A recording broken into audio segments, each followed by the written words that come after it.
arrancar ya la última presentación y es un gusto poder presentarlo a Luis Solare de la Fuente, ex ministro de Perú. Voy a hacer una pequeña presentación para que todos sepamos quién es. Como dije antes, es un gran agrado tenerlo hoy presente. Actualmente es profesor principal y decano de la Facultad de Ciencias de la Salud de la Universidad Católica Cedes Sapientiae. Médico internista por la Universidad Nacional Mayor de San Marcos, Lima, Perú. Escolaridad por la Compañía de Jesús en Lima y París, Francia. Ha sido primer ministro, ministro de Salud y congresista de la República. También presidente de la Comisión de Economía e Inteligencia Financiera del Congreso. Es profesor invitado de la Escuela Superior de Guerra Naval y de Centro Alto de Estudios Nacionales. También es miembro del Instituto Nacional de Administración Pública de México, así como miembro fundador del Grupo Latinoamericano por la Administración Pública. Es miembro del Consejo Directivo del Plan Perú 2040, del Colegio de Ingenieros de Perú y Fellow del American College of Physicians de los Estados Unidos. Hasta el 2012 ha sido miembro del Grupo de Trabajo Académico Internacional de la Subsecretaría de Educación Básica, México. Es miembro fundador del Foro Social Cristiano, Instituto de Estudios Social Cristianos. Miembro fundador de Acción Mundial de Parlamentarios y Gobernantes por la Vida y la Familia. En la universidad la cual representa es profesor titular de curso Política y Doctrina Social de la Iglesia, en la maestría de Doctrina Social de la Iglesia. Ha sido consultor de la Conferencia Episcopal Peruana en Demografía y Desarrollo. Desde 1988 es colaborador del diario decano El Comercio. Es consultor de la sección política y desde 1993 colaborador de su página de opinión. Articulista invitado de la revista del Comando Conjunto de las Fuerzas Armadas y de la revista Testimonio. Y con respecto a las condecoraciones y distinciones, bueno, posee demasiadas condecoraciones, como mencionaba, así que bueno, damos comienzo a la presentación de Luis Solari, entonces. Gracias, Francisco, y gracias a ustedes y a los organizadores también por haberme traído hasta aquí en un raid, porque allá en Lima era, por supuesto, 1 de mayo no se trabaja, consejo universitario el jueves, consultorio el jueves, terminar la conferencia, correr al aeropuerto, así que normalmente es así que muchas gracias por la invitación. La mejor condecoración que yo tengo es que yo soy converso.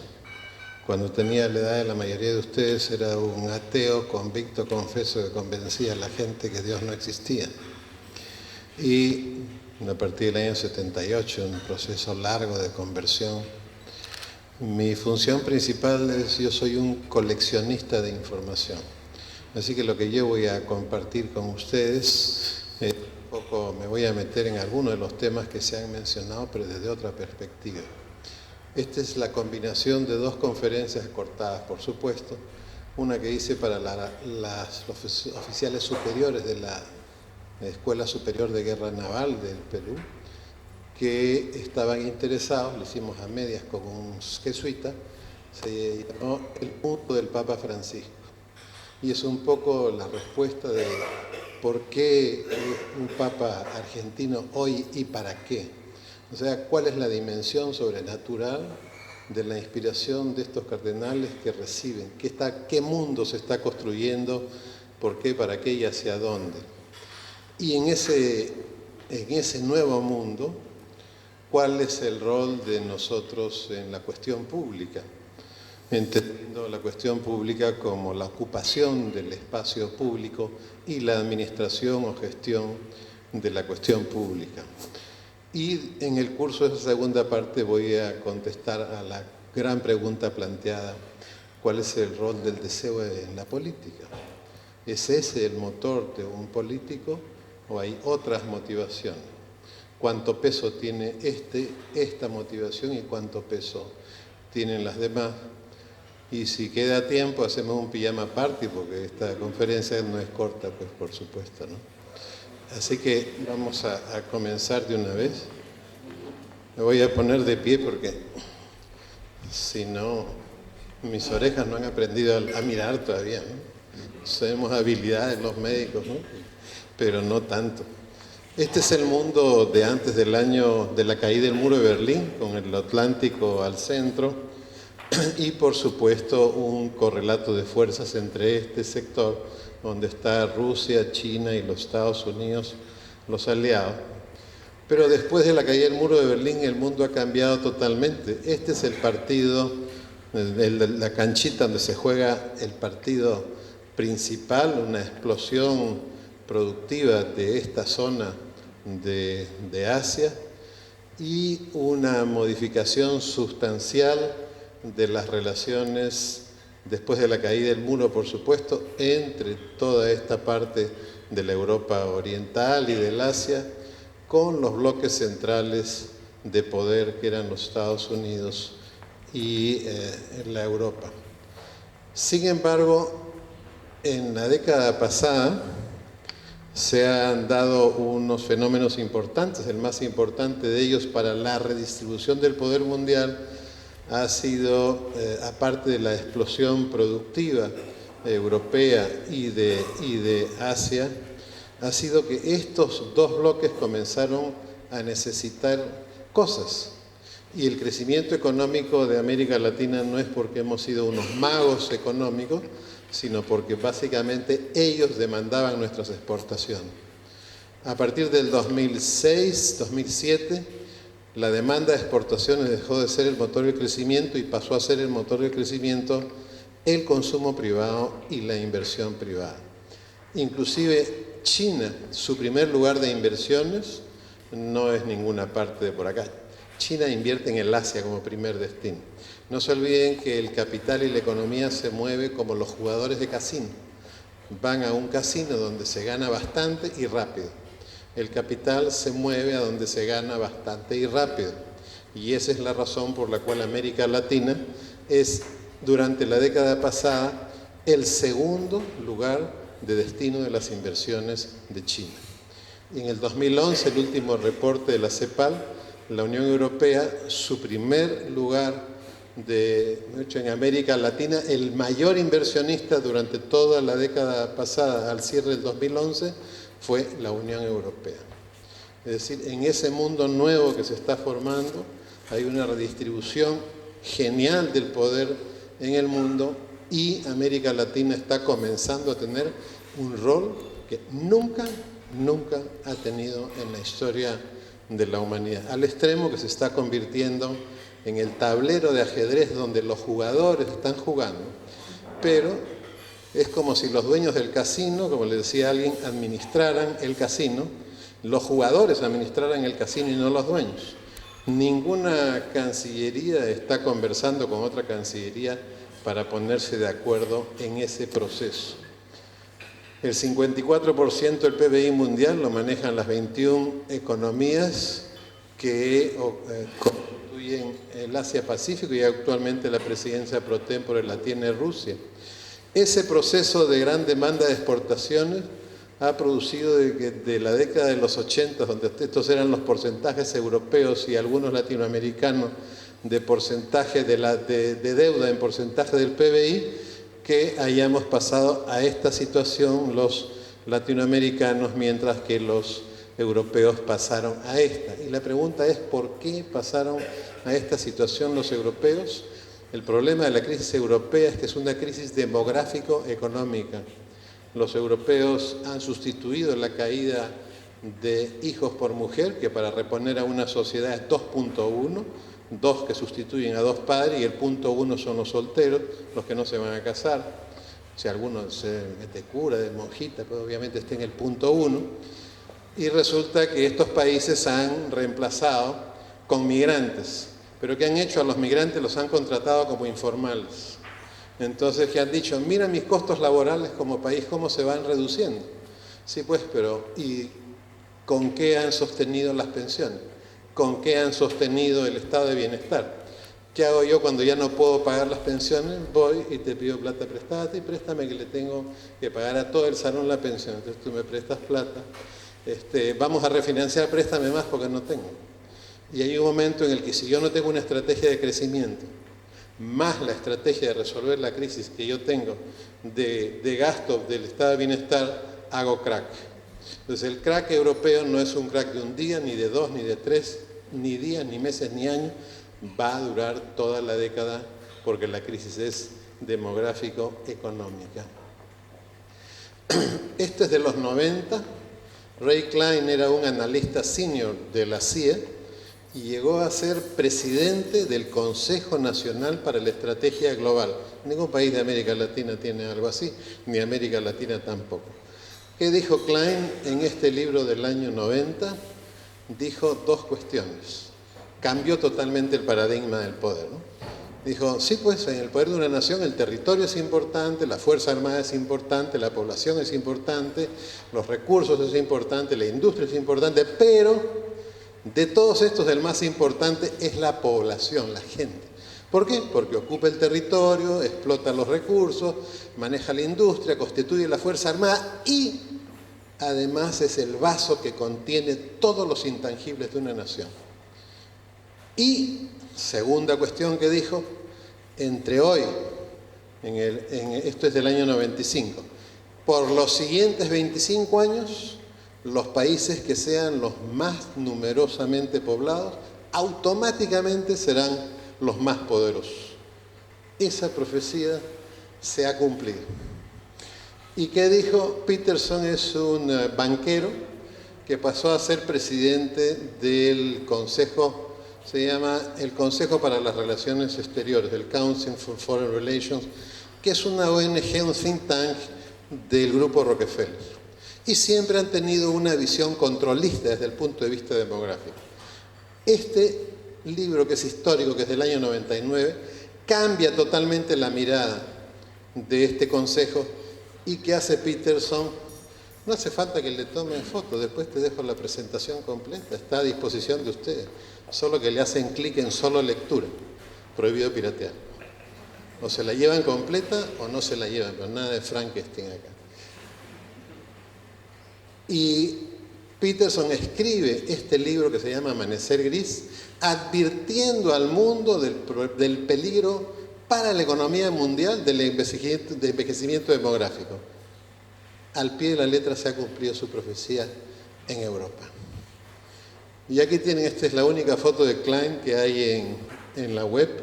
La importancia de cada nación en el balance del poder global depende de su habilidad, de la habilidad de su población en hacerla fuerte. Y la pregunta que nosotros tenemos que hacernos desde ya es, para ese rol tremendo que está teniendo América Latina en este momento y que va a seguir teniendo, ¿está nuestras poblaciones, nuestra autoridad pública, lista para conducir ese proceso como si fuéramos los dueños del casino? Obviamente no. Y la respuesta es no. Ustedes miran los noticieros de nuestros países, miran las carátulas de nuestros países y se dan cuenta que no. Seguimos persiguiéndonos la cola desde hace varios años como si no estuviera pasando lo que está pasando. Esto es de Amanecer Gris. Por el año 2050, los 12 países, las 12 naciones más pobladas incluirán solamente una de las naciones desarrolladas que estaban en esa lista en el año 50. Ahí está Estados Unidos, la Federación Rusia, Japón, Alemania, etc. En el año 50 solo los Estados Unidos estarán en esta lista. Todos son países nuevos. Miren ustedes, en esta lista ya estaba México y Brasil a fines del siglo XX. Habrá menos personas en edad de trabajar que adultos necesarios para mantener a cada persona mayor. 6.8 por adulto mayor, 2.5 en el año 30, a la vuelta de la esquina. Menos pagadores de impuestos para darle soporte a cada pensionista.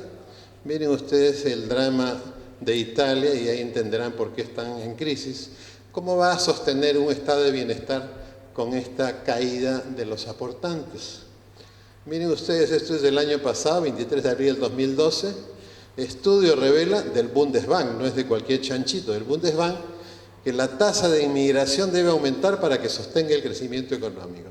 Es decir, los demógrafos tienen que guardar y comerse sus palabras, y los controlistas también, porque separar la demografía de la economía o la economía de la demografía es un crimen.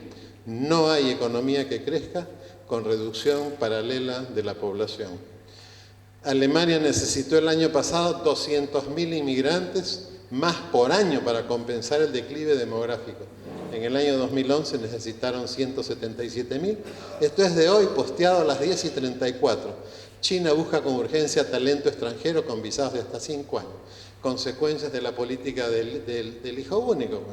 Aparte de tener un patrón conductual, estos hijos únicos, de ser obesos porque los abuelos les dan de comer, es el que va a salvar el apellido, ¿no? Entonces estos niños únicos, aparte de tener un regimiento de hijos únicos que son obesos y egoístas, imagínense en un país como es egoísta, al mismo tiempo ya tienen un problema de crecimiento económico aparte de los otros problemas que ellos tienen. Esto es del 16 de abril de este mes, es la proyección del World Economic Outlook del Fondo Monetario, es cómo se va a repartir el crecimiento. Mientras más oscuro, tasas mayores a 6% en la región. Paraguay y mi país van a tener esas tasas de crecimiento, por supuesto China. Miren Europa dónde va a estar, cerca del 0%. Es decir, esta es la razón por la que la Unión Europea quería hacer un contrato, un convenio, no de libre comercio, era cooperación económico, militar y político con los países andinos. Finalmente terminó siendo solamente con Perú y Colombia, porque estos territorios necesitan estar mirando a la canchita pues, de fútbol, ¿no? Necesitan estar mirando ahí. Y por esa razón nosotros vamos a seguir siendo territorio de inversiones europeas, vamos a seguir siendo territorio de inversiones chinas por razones estratégicas. ¿Y qué tanto amor al chancho? No es al chancho, pues, es a los chicharrones. Este es el nuevo mundo en el que ha sido electo el Papa Francisco. Los anteriores son de Paulo VI, de Juan XXIII. Este es el mundo en donde las Américas se está convirtiendo en el puente que une el Atlántico con el Pacífico. Pero no los une como si estuvieran separados, no es una unión, es una unión sin límite en el tiempo. Como decía esta mañana, yo comienzo a decir esta frase, cuando la termine, la frase ya está en el pasado. Es decir, la velocidad con que el presente se convierte en pasado es mucho más grande que aquella con la que el presente se convierte en futuro. Lo cual significa que todas las decisiones que hacemos en el presente son para el futuro. El que hace decisiones para el presente las está haciendo para el pasado. Y por supuesto no va a llegar a ninguna parte. Un mundo que cambia a esta velocidad, ¿no es cierto?, obviamente necesita de nuevas personas que manejen este cambio a la velocidad que se está produciendo. Cuando estaban en la crisis del 2009, 2 años antes, a un centro de futurología hizo una encuesta a las grandes corporaciones. Y el temor, todos sabían que iba a haber crisis económica, porque a todos les ofrecían pues, esos paquetes, esas cajitas lindas, donde había churrasco con hueso, ¿no? Las hipotecas basura mezcladas con unos papeles bonitos, limpios, en un papel de regalo precioso con un moño. A ellos no les preocupaba la crisis económica. La preocupación de las corporaciones era con quién, o sea, con qué personas voy a manejar una situación de cambio veloz e intenso, que es lo que está pasando en el mundo. Entonces, esto está sucediendo. Los árabes, que ya no pueden jugar en el casino europeo, usted ha visto que está en celeste, están comenzando a venir aquí. ¿Qué va a suceder cuando aquí está el capital chino, está el capital europeo, ahora viene el capital árabe, y los rusos, calladitos nomás, según el embajador Roger Noriega, embajador en la OEA, han multiplicado por 10 su inversión durante la década pasada? Es decir, somos el lugar de juego de otros que básicamente tratan de posicionarse por esta posición estratégica que la ha tenido siempre, pero que nadie la utilizaba. Por esa razón era que, contestando una pregunta de alguno de ustedes más temprano, los países que están mirando el Atlántico solo mirarían al Atlántico, y los países que están mirando al Pacífico solo mirarían al Pacífico si no hacemos un esfuerzo serio de integración política. Unidos podemos administrar el juego. Separados, los jugadores van a seguir administrando el juego.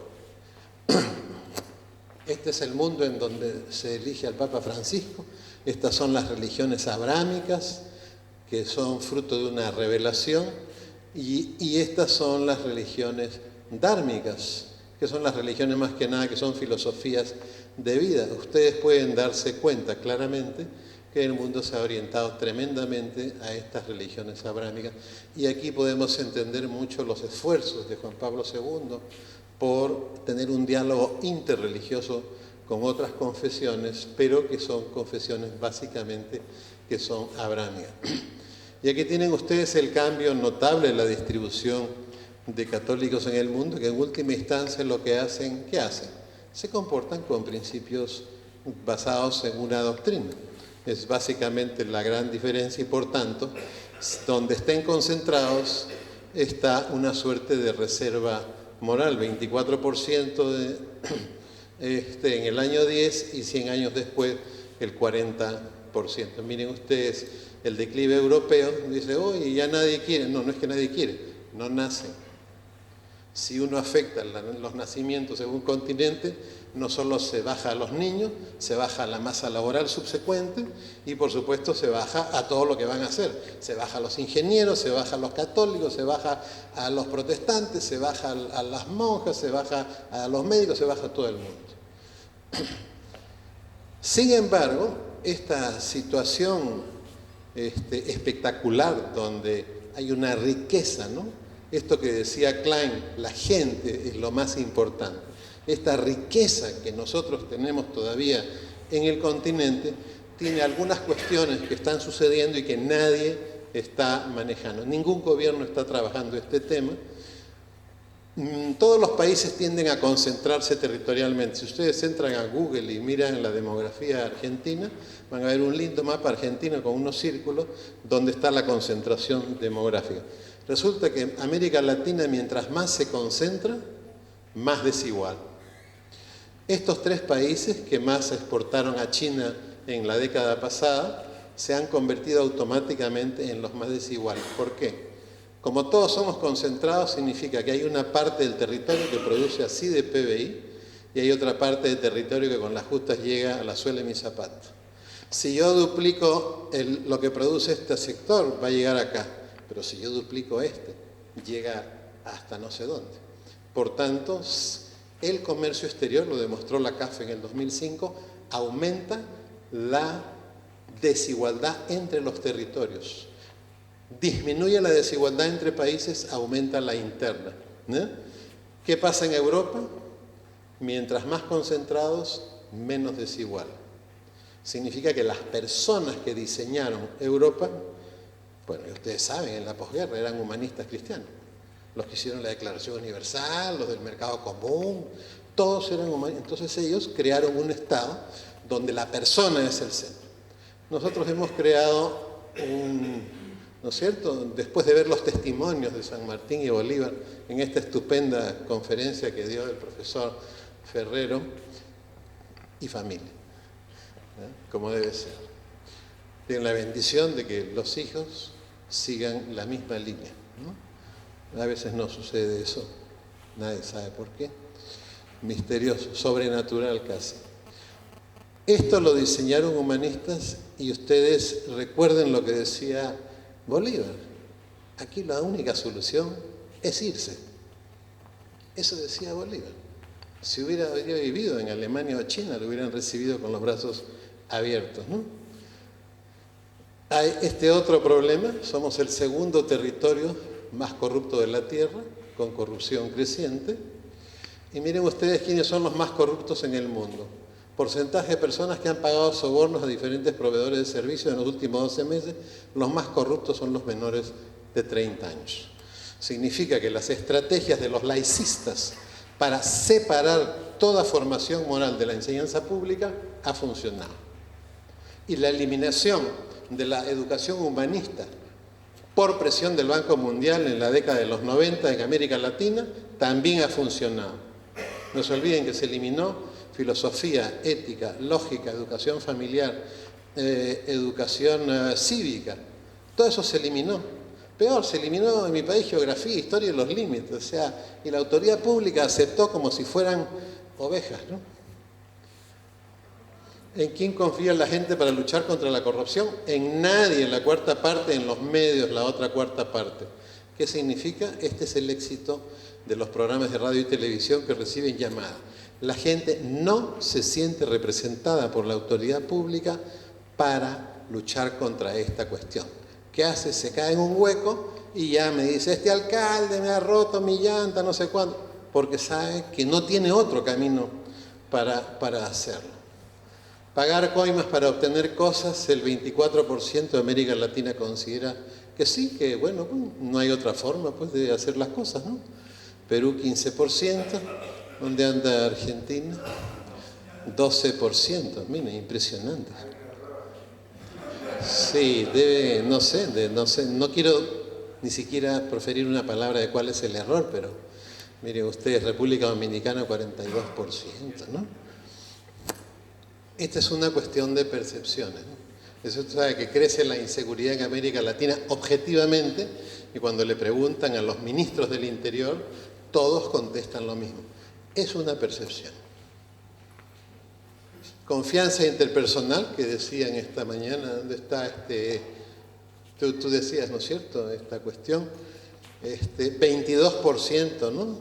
Se puede confiar en la mayoría de las personas, solo un quinto. Como está en Perú, 18%, como está en Argentina, 28%, es decir, pero la media es 22%. Somos un país que no confía en sí mismo. En el Perú, 24% no confía en su familia. Y en un desconocido, 0.4. 0.4.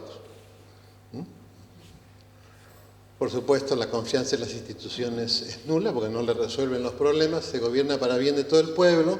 Miren la caída durante la década pasada, la década de la explosión económica. Sí, pues, pero saben que la pobreza es como un tiro al blanco. Salen los que están en los bordes, los que están en el centro no salen, llevan 500 años pobres, ¿no? Perú 15% piensa que se gobierna para el bien de todo el público, de toda la gente, y ayúdenme a buscar Argentina, 30%. 30%. Es decir, la gran mayoría piensa que no se está en una situación de este tipo. Ustedes comprenderán, si se afecta la confianza, se afecta la participación, si se afecta la participación, se afecta la cooperación, y así sucesivamente. ¿Y qué es lo que se está afectando si se afecta la participación y la cooperación? Se está afectando la donación, la entrega a una causa noble, la entrega a cambiar las cosas, lo que decíamos esta mañana. O sea, ¿qué es el bien común? Son las condiciones de vida de las personas. Yo quiero mejorar el bien común, yo quiero mejorar las condiciones para el desarrollo integral de las personas. Sí, pues, pero si no hay quien se meta a hacer esa cuestión, si no hay quien se meta a trabajar en favor de la justicia, significa que al reducirse la confianza, la participación y la cooperación, lo que se está afectando en realidad es un intangible sumamente valioso, que es esta cuestión que tenemos nosotros constitutiva, de buscar a los demás, de hacer cosas con, para y por los demás. Eso se ha afectado en la región. Se afecta el compromiso. Si se afecta el compromiso, se afecta la responsabilidad, no solo mi responsabilidad de la acción, sino mi responsabilidad hacia los otros. Es decir, si yo estoy parado en una esquina y tengo una cita con mi enamorada, o tenía, ya no, pues ahora ya me casé con ella, veo una señora que se cae ahí y yo miro para el otro lado. Miro para el otro lado. ¿Por qué? Pues no sé, que llamen a la ambulancia. Ahí tiene dos que están parados más cerca de ella. Y al afectarse esta cadena, se afecta la fraternidad. ¿Y por qué esto es importante? Papa Benedicto XVI ha hecho dos grandes cambios en la visión de las cosas en la encíclica Caritas in Veritate. Una, ha dicho, la economía produce bienes y el Estado los distribuye. No, eso ya fue. No se puede separar la economía de la política.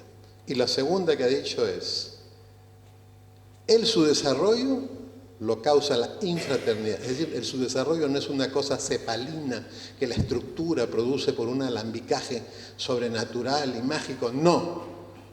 Cuando hay subdesarrollo, hay personas sujetas a injusticia y hay personas responsables de la injusticia.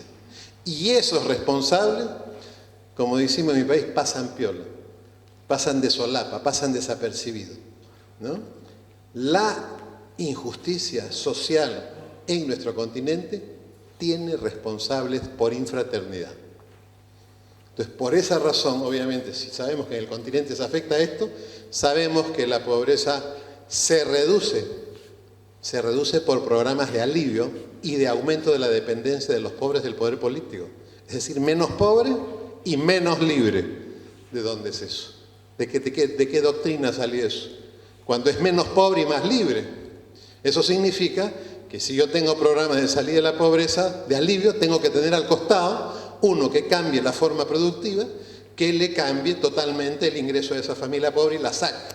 Y la independice del poder político de turno. Y aquí está la consecuencia. Se ha ido, no encuentro la persona que mencionó la estadística de 6% de participación en Argentina. Me olvidé preguntarle la fuente.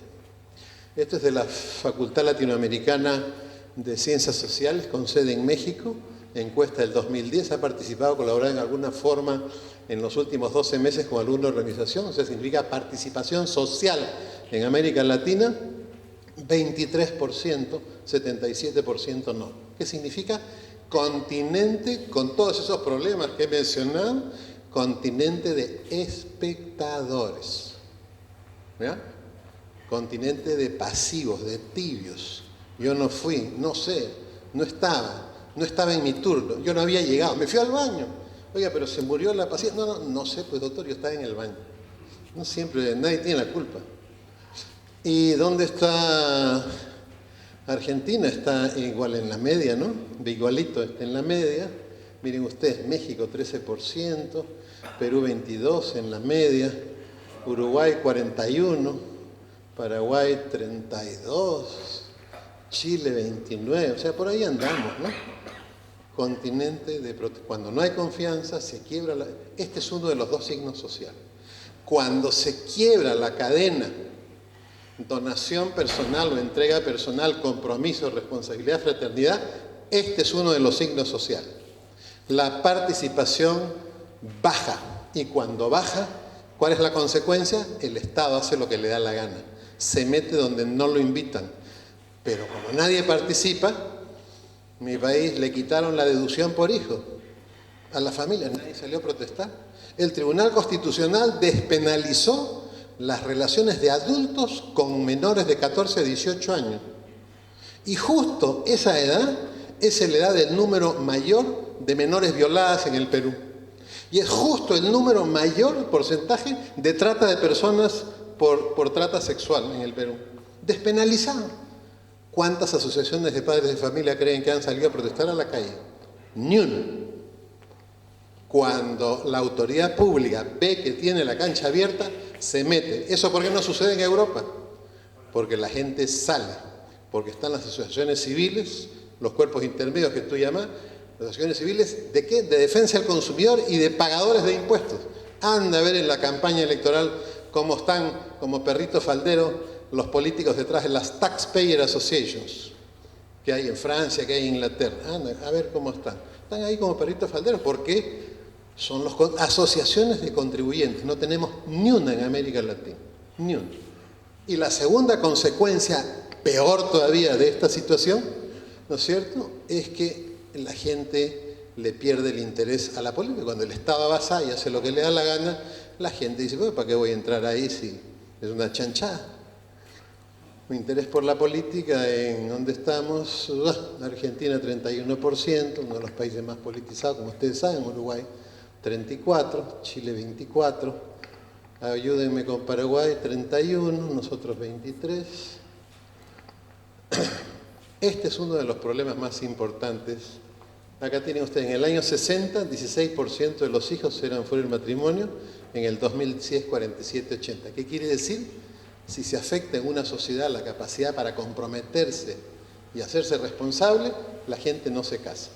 No es por modernidad, es un signo social de que se ha comprometido una cadena importantísima que nace, la que tiene